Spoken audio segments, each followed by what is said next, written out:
सोयगाव।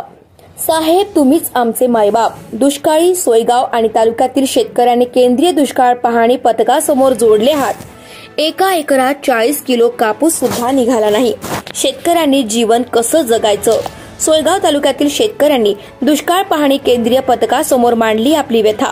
लवकरात लवकर मदत मिळवून देण्याची आणि जनावरांसाठी चारा छावणी उभारण्यासाठीची शेतकऱ्यांनी केली केंद्रीय पथकाकडे मागणी।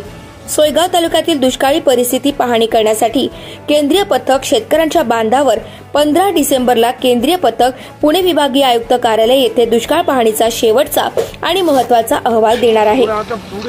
दुष्काळाच्या केंद्रीय पाहणी पथकात अरविंद वाघमारे, हरीश उंबरजे यांच्यासोबत कृषी अधीक्षक कृषी अधिकारी प्रकाश देशमुख, उपविभागीय कृषी अधिकारी सुभाष आगाव, परतूरचे उपविभागीय कृषी अधिकारी राम रोडगे, जिल्हा पशुसंवर्धन उपायुक्त डॉक्टर प्रदीप झोर, जिल्हा पशुसंवर्धन अधिकारी डॉक्टर सुरेखा माने, पथक समन्वयक श्वेता कुऱ्हाडे आदी उपस्थित होते।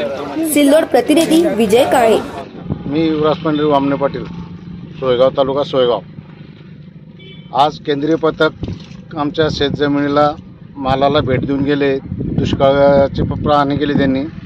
आमचे ह्या कपाशीची पाहणी केलेली आहे। त्यांना ह्या कपाशीमध्ये कुठल्याही प्रकारचे उत्पन्न दिसलं नाही। त्यांनी सर्वांना विचारलं, आम्हा शेतकऱ्यांना सर्वांना त्यांनी विचारलं किती माल झाला, एकरी किती खर्च आहे। आम्ही त्यांना सविस्तर माहिती दिली की एकरी आम्हाला 25 ते 27,000 रुपये खर्च येतो।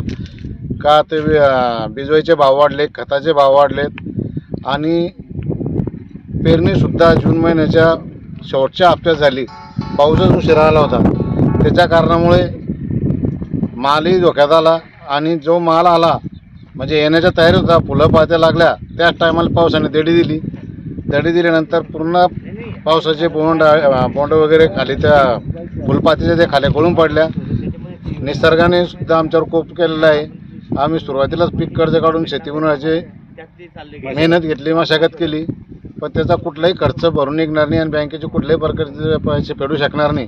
सोयगाव तालुक्यात कुठला शेतकरी बँकेचे कर्ज फेडू शकणार नाही, अशी स्थिती सोयगाव तालुक्यात दुष्काळी स्थिती झालेली आहे। तरी आता केंद्रीय पथक जे पाहणी करून गेले त्यांनी जास्तीत जास्त सोयगाव तालुक्यामध्ये छत्रपती संभाजीनगर जिल्ह्यामध्ये सोयगाव तालुक्यामध्ये जास्तीत जास्त लक्ष द्यावे, कारण जेणेकरून आता इथल्या शेतकऱ्यांना बऱ्याचशा शेतकऱ्यांना असं वाटतं की आपण आत्महत्या करावी।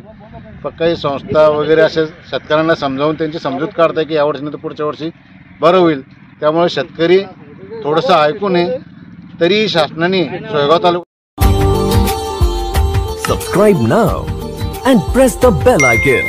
Never miss an update.